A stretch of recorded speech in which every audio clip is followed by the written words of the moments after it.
Desapontamentos da vida. Mensagem do Evangelho com Mário Persona. A minha filha, que mora nos Estados Unidos, decidiu fazer uma visita rápida aqui ao Brasil para rever a família, os primos, os pais, e por ser no meio de época de trabalho, só poderia vir ela com os dois meninos, com os meus dois netos. Então ela reservou as passagens para esse período agora, porque lá tem o dia de ação de graças, e então daria para encaixar, faltando uns 2 dias de aula antes, uns 2 dias de aula depois, daria para tirar 10 dias, aí um intervalo de 10 dias, aproveitando os feriados, para visitar o Brasil. E com isso fizemos planos, eu fiz planos e fiz uma reserva, inclusive, num hotel, para ficarmos pelo menos 4 dias ou 5 dias nesse hotel, um resort, tudo para as crianças poderem brincar e tudo mais. Fui ao supermercado, comprei um monte de guloseimas, de chocolate, salgadinho, barrinha de cereal, tudo que criança gosta, já deixei lá estocado. E fiquei na expectativa da chegada dos netos. Eu acho que todo avô, não sei se todo avô, mas eu sei que tem alguns avós que quando você pergunta o que você mais gosta dos seus netos, ele responde a nuca, quer dizer, quando já está indo embora, né, ver por trás. Mas eu creio que não seja exatamente assim, né? Eu sei que muitos avós gostam dos netos e apreciam a visita. E eu gosto muito dos netos, gosto muito dos meus netos. E sou uma criança junto com crianças. Aí, na quinta-feira, agora, eles iam pegar um voo à noite lá nos Estados Unidos, uma companhia aérea canadense, então esse voo os levaria até o Canadá e do Canadá para o Brasil. Aí uma mudança de avião, uma troca de avião no Canadá. E coincidiu com uma nevasca que teve essa semana nos Estados Unidos, que parou tudo. Estradas ficaram intransitáveis, pessoas morreram em acidentes nas estradas por causa do gelo, e pegou toda a parte, principalmente da metade para cima dos Estados Unidos. Canadá, então, nem se fala, né?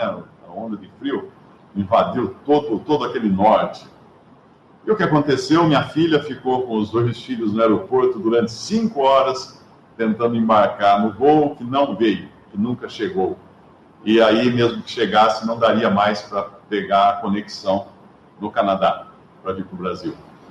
Tentou ver se passava para o dia seguinte, já não tinha mais lugar no voo do dia seguinte, e se fosse mudar para um dia mais adiante, não adiantaria, porque dela perderia dias nessa janela pequena de dias que ela poderia visitar o Brasil.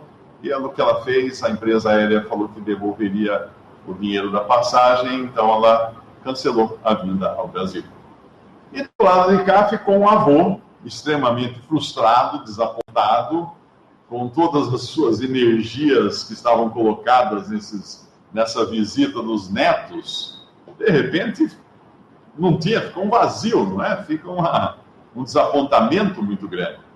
Eu sei que não é nada, é um desapontamento bobo, né? Se considerar que quantas pessoas têm desapontamentos maiores, coisas mais sérias. Nós estamos terminando um feriado hoje, é o último dia de um feriado prolongado, e amanhã você vai abrir os jornais e vão dar as estatísticas de famílias que não chegaram em casa.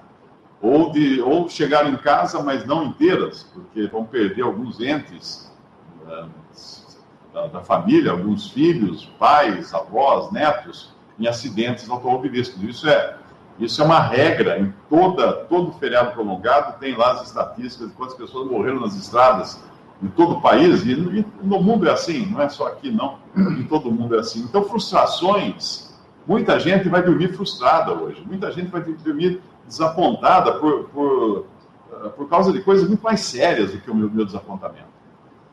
O meu ainda resolvo comendo os salgadinhos e os chocolates e aumentar o nível de açúcar, baixar o desapontamento, a depressão, mas muitos desapontamentos não dá para resolver só comendo. Tem muitos que são mais complicados de resolver. E alguém pode falar assim, mas você não é cristão? O cristão não tem promessas de uma vida feliz, poderosa, não sei quantos cairão à sua direita, mas não sei quantos à sua esquerda. Não é assim, não é bem assim. Na realidade, não é isso. Se você escutou um evangelho dizendo que você ia ser feliz e sem problemas nesse mundo, eu sinto dizer que você foi enganado. Você foi enganado. Você ouviu o evangelho mercenário. O que é um evangelho mercenário? Quando existe uma guerra, as nações que entram em guerra, geralmente eles põem os soldados em campo, fardados e tudo mais, mas eles também contratam por fora, por caixa 2 ou alguma coisa assim, organizações mercenárias. Existem organizações que são feitas para treinar e mandar soldados para a guerra. Mas não são soldados fardados. Eles são mercenários, eles são profissionais, soldados profissionais experientes, porém que geralmente não têm qualquer senso moral ou ético. E eles vão para fazer o trabalho sujo. O trabalho que não pode ser feito pelo exército regular, porque isso acabaria dando problemas para o país, para o presidente e tudo mais, eles jogam para esses soldados mercenários fazerem, pagam bem, eles fazem por dinheiro e está tudo resolvido. Então, o mercenário é uma pessoa que faz coisas unicamente por vantagem. O único objetivo é vantagem. E o que é o evangelho mercenário que é pregado? O evangelho mercenário é aquele que diz que você será feliz nesse mundo, que os seus problemas acabarão, as suas doenças desaparecerão, a sua conta bancária vai ficar cheinha até o topo, a sua garagem vai ganhar carros importados, você vai viver uma vida fantástica. Isso é o evangelho mercenário. No evangelho, não sei onde que encontraram esse evangelho, porque na Bíblia não está. Se eu quiser saber como ser um homem bem-sucedido nos negócios, eu vou comprar livros com a biografia e também o que ensinam os grandes negociantes do mundo, os grandes sucessos. Né?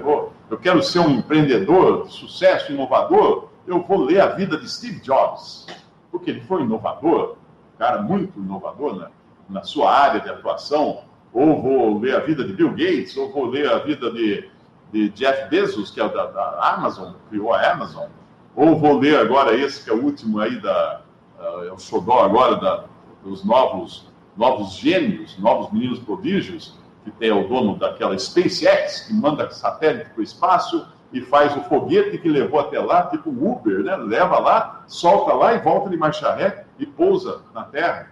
Negócio fantástico. Eu vou ler a vida dessas pessoas e as dicas que eles dão para eu me tornar um homem bem-sucedido nos negócios aqui nesta vida. Eu não vou ler a Bíblia. Mas, não vai ler a Bíblia? Não.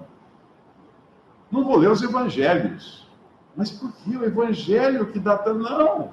Veja o seguinte. Os evangelhos falam de uma pessoa, de Jesus Cristo. Você conhece a vida de Jesus? Foi uma vida bem-sucedida? Longe disso. Longe disso. Tem gente que fala assim, eu quero ser que nem Jesus. É verdade? Será que você quer ser mesmo como ele? Que já ao nascer já estava condenado? As pessoas procuravam matar as crianças da sua idade porque queriam eliminá-lo, desde pequeno. Seus pais precisaram fugir para o Egito para não serem mortos com o filho, não terem o filho morto. Será que você quer ser como ele? Ah, mas ele foi tão bem sucedido? Não. Ele era rejeitado. As pessoas que iam atrás dele eram pessoas em busca de um evangelho mercenário. Por quê? Porque o evangelho mercenário é um evangelho de interesse, é um golpe do baú. É a moça pobre que casa com o cara rico, ou o cara rico que casa com a moça pobre, porque um dos dois tem muito interesse no dinheiro do outro. Esse é o evangelho mercenário. É aquele amigo que você tem, que ele adora você, convida você para todas as festas, porque você tem um posto de diretor de uma empresa. Mas se você não tivesse, ele não ia nem olhar para você na rua. Esse é o mercenário. Ele quer um relacionamento com você, uma amizade com você, por causa daquilo que pode ganhar, dos negócios que ele pode fechar, do emprego que ele pode conseguir. E a maioria das pessoas que seguiam Jesus no tempo que ele esteve aqui, eram mercenárias. Eram mercenários. O próprio Senhor falou uma vez, ele falou assim, vocês me seguem por causa do pão que vocês comeram. nos milagres que vocês viram fazer. Por isso que vocês me seguem. Era um relacionamento de interesse, era só isso. Iam atrás dele para comer pão, para comer o peixe que ele multiplicava, para tomar o vinho que ele...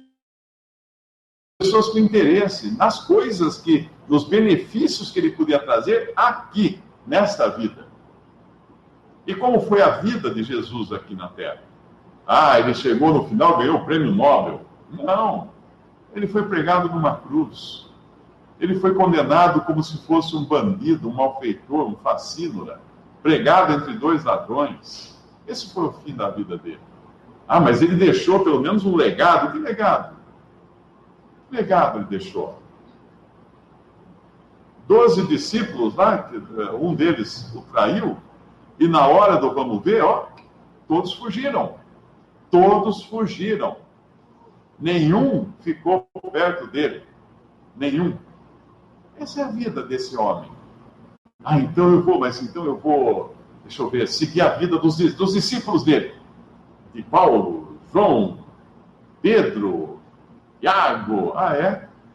Se você for seguir a vida de Tiago, você vai ser o primeiro a ser morto, a espada. Se você for seguir a vida de Paulo, você vai acabar decapitado.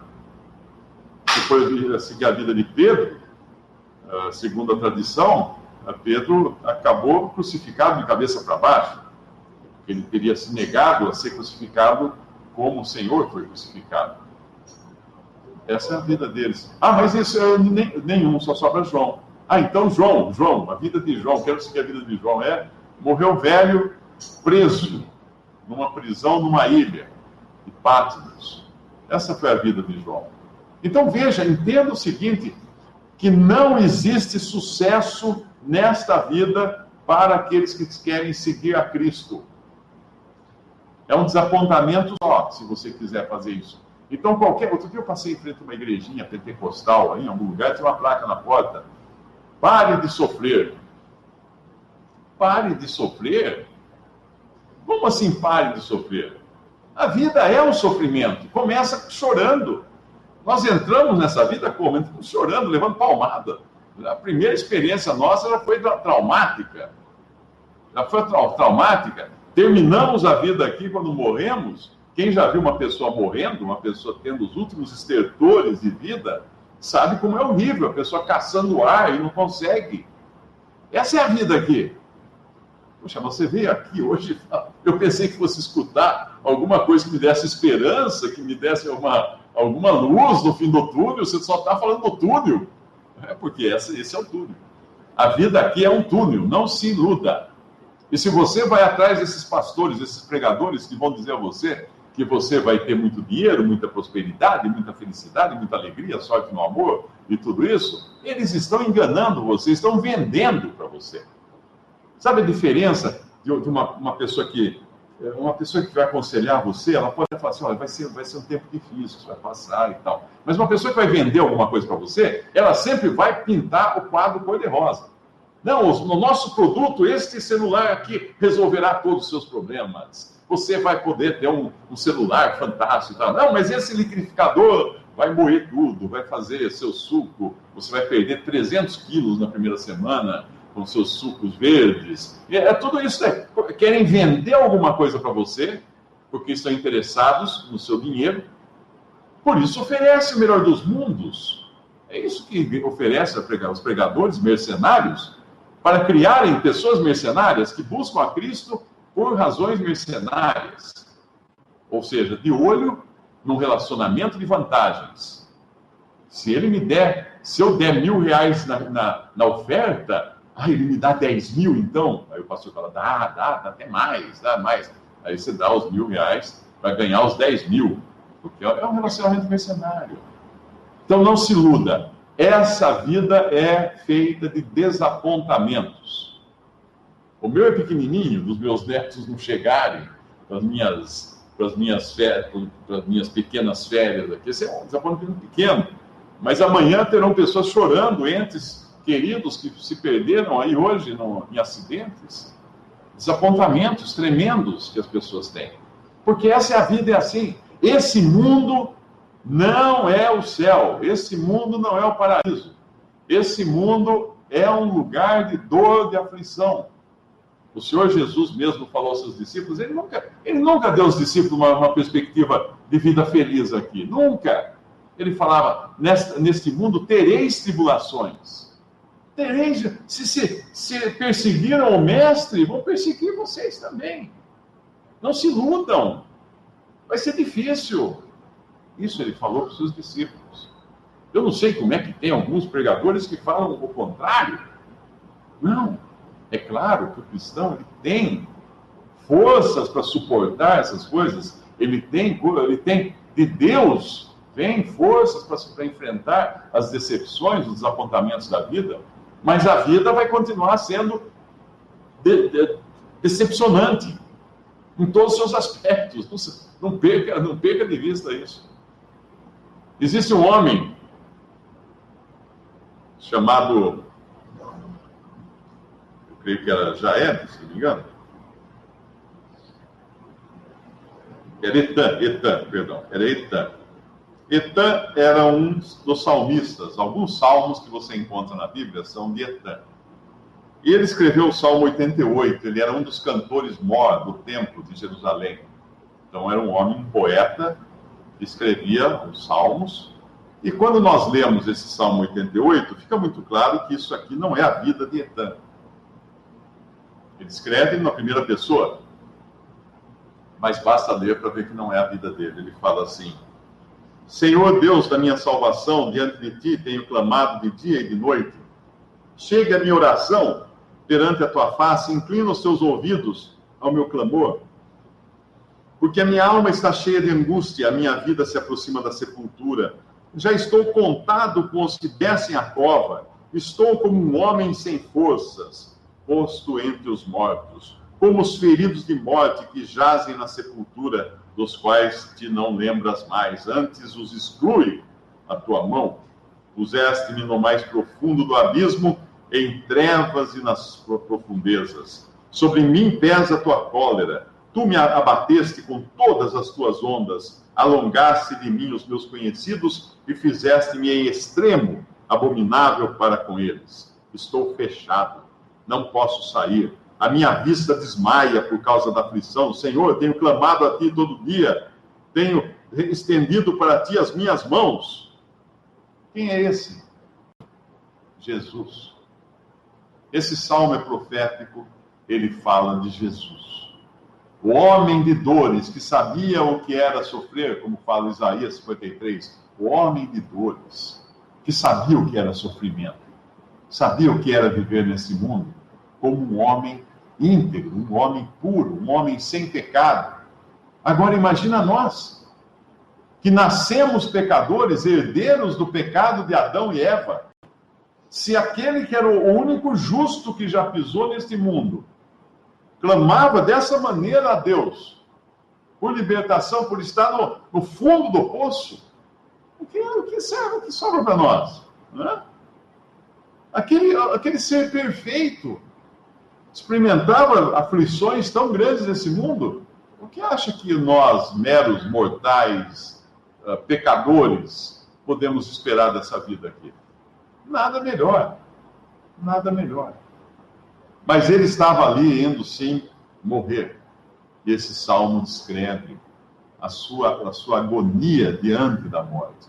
Ele fala de uma maneira que às vezes até parece desonrosa para alguém falar para Deus. Ele fala no versículo 10, de uma forma até sarcástica, ele diz assim: mostrarás tu maravilhas aos mortos? Ou os mortos se levantarão e te louvarão? Ele questiona Deus. Mostrará tu maravilhas aos mortos? Os mortos se levantarão e te louvarão? Será anunciada a tua benignidade na sepultura? Ou a tua fidelidade na perdição? Saber-se-ão as tuas maravilhas nas trevas e a tua justiça na terra do esquecimento? Ou seja, se o Senhor acabar comigo, se eu morrer, não vai ter benefício algum. Que vantagem vai ter para o Senhor, ele está falando? Que vantagem vai ter isso? Esse sofrimento todo? Eu, porém, clamo a ti e de madrugada te envio a minha oração. E aqui está uma chave para ele ter essa ousadia de clamar a Deus dessa forma. Porque na cruz, Jesus sim clamou a Deus: Deus meu, por que me abandonaste? Por que me abandonaste? Ele clamou isso na cruz. Isso foram os derradeiros momentos dele aqui na terra. Depois de uma vida santa, justa, boa, fazendo bem para todos, essa foi a paga que ele recebeu. Clamar a Deus: por que me abandonaste? Morrendo abandonado numa cruz. Ele fala: por que rejeitas a minha alma? Por que escondes de mim a tua face? Clamo a ti de madrugada, te envio a minha oração. Existe uma diferença entre um ímpio, um incrédulo, reclamar, e um crente reclamar, um temente a Deus reclamar. O incrédulo vai reclamar de Deus. Vai falar para a pessoa assim: Deus, isso é aquilo, outro, não é justo comigo, não fez isso, não fez aquilo, e Vai reclamar de Deus. Mas aquele que teme a Deus vai reclamar? Sim, vai reclamar também para Deus. Para Deus. Na sua oração: Senhor, por que está acontecendo isso? Qual a razão, qual o objetivo dessas coisas? Ele vai perguntar. Jó perguntou. O livro de Jó é um livro de reclamações. A gente vai em algumas lojas, assim lá, livro de reclamações, né? Você escrever as suas reclamações no site da empresa, página de reclamações. O livro de Jó é um livro de reclamações. Jó reclamando contra Deus, para Deus. Para Deus, o tempo todo reclamando para Deus.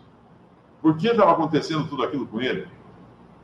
Jó se considerava um homem justo, ele procurava não sair da linha, e ainda assim, que vida ele estava tendo, de sofrimento, mas ele reclama para Deus. Ele reclama para Deus, ele reclama também sabendo que tem esperança para ele. Tem um versículo que ele fala assim, no Jó 13, 15: ainda que ele me mate, nele esperarei, contudo os meus caminhos defenderei diante dele. Ainda que ele me mate. Mas espera aí, Jó, se ele matar você, não sobra nada para você. Aí que está o engano. Porque quando uma pessoa teme a Deus, reconhece que Deus é justo, ela sabe que o assunto não termina aqui. O assunto não termina nessa vida. A perspectiva de uma pessoa que conhece a Deus é eterna. Não é uma perspectiva focada nessa vida, nesse mundo. No mundo tereis tribulações, o Senhor Jesus falou. Sofrimentos, mas tende bom ânimo. Eu venci o mundo. Sim, porque ele foi na frente. Ele foi na nossa frente passar pelo fogo do juízo divino, que nenhum homem pode suportar, nenhum homem pode aguentar. Por causa do pecado que manchou a criação, Deus precisa derramar o seu fogo, o seu juízo sobre todos os homens, porque todos são pecadores. Isso a Bíblia ensina claramente. Mas teve um que foi no meio, foi na frente. Foi desbravando o caminho para suportar sobre si o fogo do juízo divino. E é disso que fala este Salmo 88. Porque quando ele continua dizendo, ele fala: estou aflito, prestes a morrer, desde a minha mocidade, quando sofro os teus terrores, fico perturbado, a tua ardente indignação sobre mim vai passando, os teus terrores fazem-me perecer, como águas me rodeiam todo dia, cercam-me todos juntos. Afastaste para longe de mim amigos e companheiros. Os meus íntimos amigos agora são trevas. Os meus íntimos amigos agora são trevas.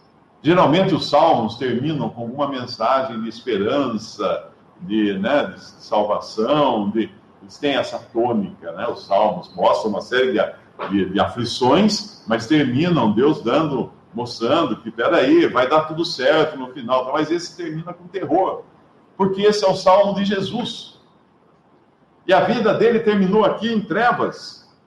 Esse salmo termina em trevas, porque Jesus ficou imerso em trevas, quando ele foi feito pecado por nós naquela cruz. Quando na cruz ele bradou, Deus meu, porque me abandonasse, porque Deus precisou voltar à face dele. Não podia haver luz ali. As trevas, na realidade, trevas não é uma coisa que exista. Não existe trevas. A definição de trevas não existe. Porque trevas é ausência de luz. Luz existe. Trevas não existem. Não existem. As trevas são ausência de luz, assim como o frio é ausência de calor. Você não produz frio. Ah, mas a minha geladeira produz frio. Não. A geladeira não produz frio.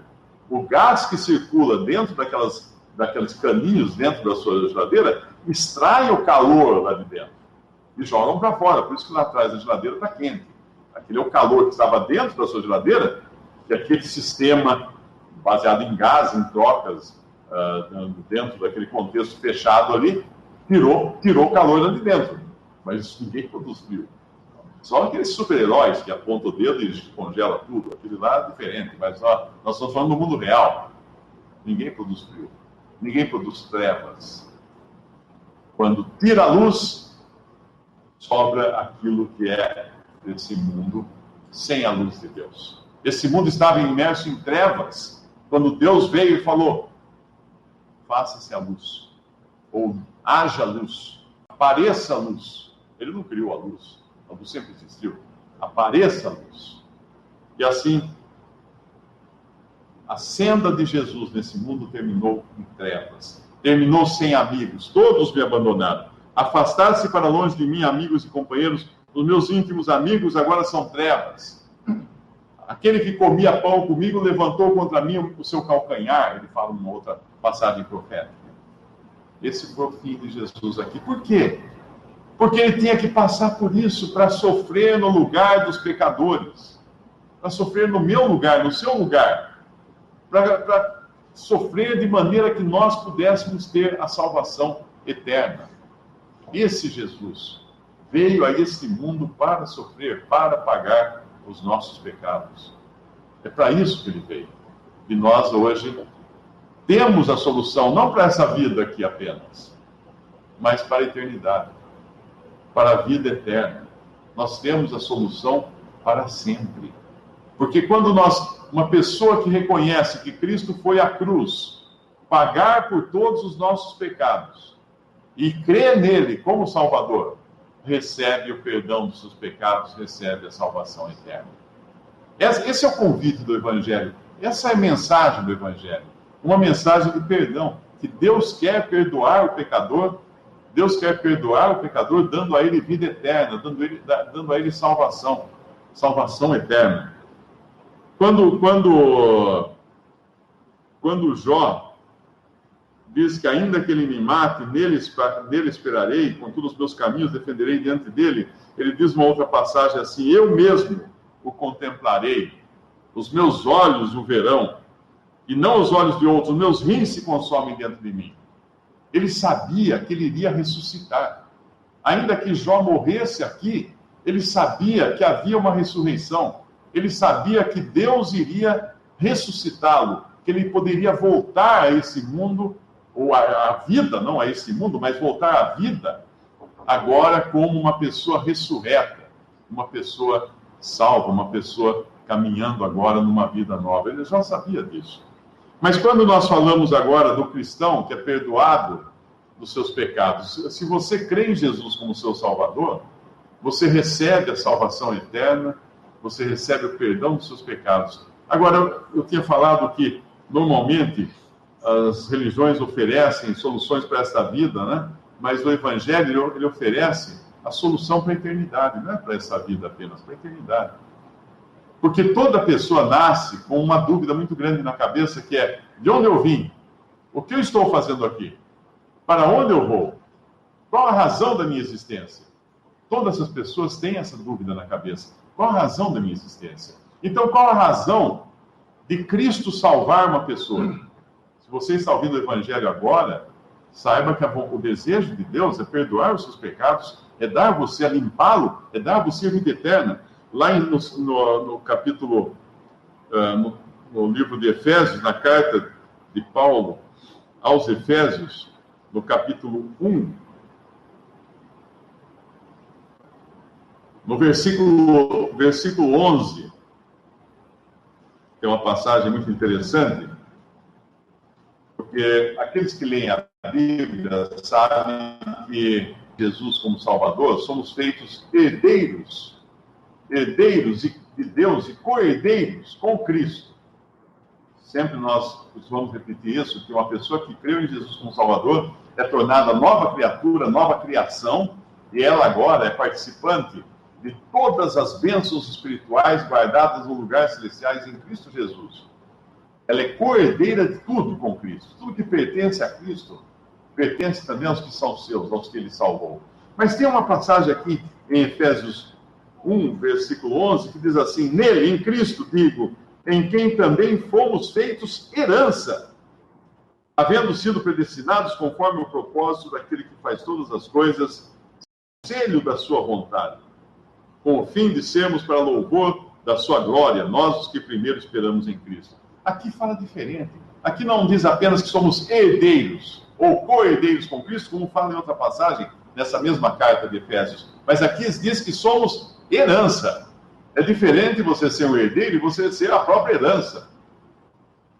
São duas coisas diferentes. Eu sou herdeiro, eu recebo uma casa de herança. Mas ser herança é ser a própria casa, é ser o próprio carro, é ser a própria conta no banco. O herdeiro deixou. Como somos herança? Somos herança para Deus. Somos feitos herança para Deus e para Cristo. No versículo 12, explica a razão daqueles que creem em Jesus serem feitos herança. Com o fim de sermos para louvor da sua glória. Nós, os que primeiro esperamos em Cristo. Com a finalidade de sermos para louvor da sua glória. A finalidade da sua vida aqui, da minha vida aqui, é ser louvor para a glória de Cristo. É trazer louvor para Cristo. Essa é a finalidade da sua vida e da minha vida aqui. Essa é a finalidade da minha existência, da sua existência. Se você não crê em Jesus como seu Salvador, se você continua querendo viver para si mesmo, porque você acreditou nas promessas de todos esses pregadores da televisão que falam que você vai ter uma vida próspera, feliz, sem doença, etc, etc. Você está buscando isso para você mesmo? Isso não é para o louvor de Cristo. Porque o louvor de Cristo é para a eternidade. A vida do cristão tem uma extensão eterna. Não termina aqui. Você já reparou que na Bíblia fala-se muito pouco do que vem após a morte? Quase nada. Quase nada fala para depois da morte. Por quê? Porque depois da morte você entra numa região, vamos chamar assim, sem tempo e sem espaço. Sem matéria. Pelo menos matéria como nós a conhecemos. Então a nossa mente não poderia compreender como é a morte, como é o além. Ela só diz que estaremos com Cristo, salvos, e os perdidos estarão sem Cristo, estarão na condenação, no lago de fogo, eternamente. Mas não explica exatamente qual o combustível desse fogo, ou qual intensidade, que temperatura que queima, nada disso explica. Fala só que é um sofrimento. Usa elementos dessa vida para tentar explicar coisas que são inexplicáveis para o homem, porque são coisas do além, coisas da eternidade, coisas que nós não temos uma capacidade intelectual para entendermos. Mas essa vida que Cristo promete, como eu já falei, a dele terminou aqui em ruína, terminou em sofrimento, em morte, em trevas. A vida de todos os que seguiram, que nós encontramos, que nos legaram o Novo Testamento, terminou só em sofrimento, em morte, em condenação aqui, né, em suplício, foram torturados. Por que eles buscavam essas coisas? Porque eles tinham uma coisa adiante enxergando. Lá em Hebreus capítulo 11, nós vemos uma passagem que dá um leve vislumbre. Diz assim: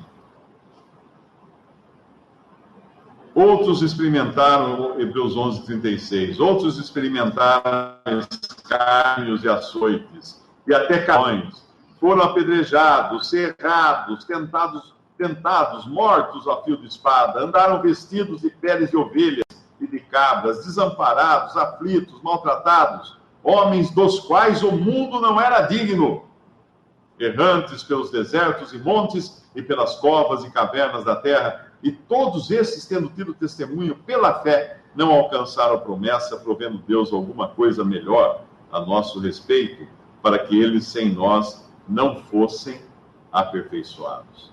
Eles viam a cidade que não tem fundamentos, a cidade que é eterna. Eles enxergavam pela fé o futuro. Eles não estavam preocupados com o aqui e com o agora, então eles se deixavam serrar ao meio, eles se deixavam espancar, eles se deixavam queimar em fogueiras, porque eles olhavam para aquele destino eterno. Para onde você está olhando? Para que destino você está olhando? Para as vantagens aqui, fugir dos desapontamentos da vida, que acontecem desde os netos não chegarem, até alguém que está perdendo um filho, talvez hoje, perdendo um pai, ou talvez hoje, está fugindo desses desapontamentos da vida, esses desapontamentos continuarão aqui. Não adianta se iludir. Não adianta. O que Cristo oferece para você é o perdão de todos os seus pecados, é a vida eterna, é um lugar na eternidade, salvo, perdoado completamente, não tendo mais medo da morte, não tendo mais receio do que vem depois, mas tendo a certeza de que estar com Cristo é muito melhor, como escreveu o apóstolo Paulo. Estar com Cristo é muito melhor. Quando nós vemos lá em Apocalipse 21,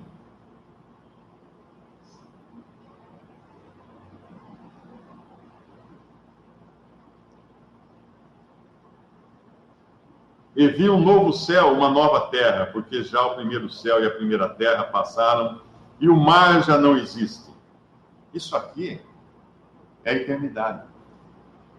Não fala mais nada da eternidade. Eu creio que é só esse versículo. Fala algumas pinceladas aqui e ali. O mesmo versículo 2, eu acredito que não seja na eternidade, mas seja durante o milênio, o reinado de Cristo. E eu, João, vi a santa cidade, a nova Jerusalém, que de Deus descia do céu, adereçada como uma esposa ataviada para o seu marido. E mais adiante, ele vai falar da glória dessa nova Jerusalém. Ele fala de pedras preciosas no versículo 19. Os fundamentos do muro da cidade estavam adornados de toda pedra preciosa. O primeiro fundamento era jaspe, o segundo safira, o terceiro calcedônio, o quarto esmeralda, o quinto sardônica, e aí vai. Várias pedras preciosas, e as 12 portas eram de 12 pérolas, cada uma das portas da cidade. E essa é uma figura da igreja, que é o conjunto dos salvos. Mas, claro, não dá para pensar assim, como é? Que tamanho que tem? Como é que é o telhado, o encanamento? Não é porque está usando linguagem terrena para explicar coisas que vão além da imaginação humana. E o que são pedras preciosas? Pedras preciosas, primeiro, são preciosas, difíceis de achar. Mas Cristo achou as suas pedras preciosas. Talvez uma esteja aqui hoje. Talvez você seja uma pedra preciosa. Qual a qualidade de uma pedra preciosa? Qual a característica de uma pedra preciosa? Ela não tem luz própria, mas ela brilha, que é uma maravilha. Ela recebe luz exterior e brilha. E cada uma tem uma cor diferente. Por isso essa variedade maravilhosa de pedras preciosas que são vistas aqui, nessa Jerusalém, nessa cidade celestial, porque assim será na glória com Cristo. Cada um terá a sua individualidade, cada um terá a sua própria, será você mesmo, mas com o seu próprio brilho, com o seu próprio reflexo da luz de Cristo, da glória de Cristo. As pedras preciosas não têm glória própria, mas refletem a luz que é maior que a luz de Cristo. Então, recapitulando tudo, vivemos num mundo cheio de decepções, cheio de misérias, cheio de desapontamentos, e não vai melhorar, não adianta. Mas mudou o presidente, esquece, não é assim que funciona. Uma coisa melhora, outra piora. A vida já é um problema. Porque presidente algum poderá controlar o seu destino, e muito menos o seu destino eterno. Nenhum poderá controlar se você vai sair daqui e chegar em casa. Isso não cabe a presidente, a político, a nada. Então a vida aqui, não espere grandes coisas. A misericórdia de Deus pode permitir que você tenha uma vida sossegada, mas tem cristãos sendo mortos hoje pela sua fé, em alguns países. Nós vimos, tempos atrás, cristãos sendo degolados, cristãos sendo afogados por causa da sua fé em Cristo, em países árabes, por extremistas árabes. Então, não acalente esperança para essa vida. O Evangelho não é uma solução para essa vida, o Evangelho é uma solução para a eternidade.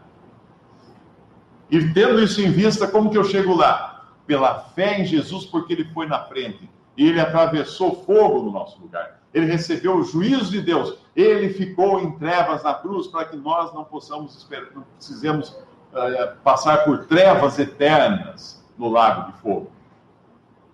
Ele foi no nosso lugar para nós não precisarmos passar por isso. Então, se você crê em Jesus como Salvador, você tem agora a vida eterna.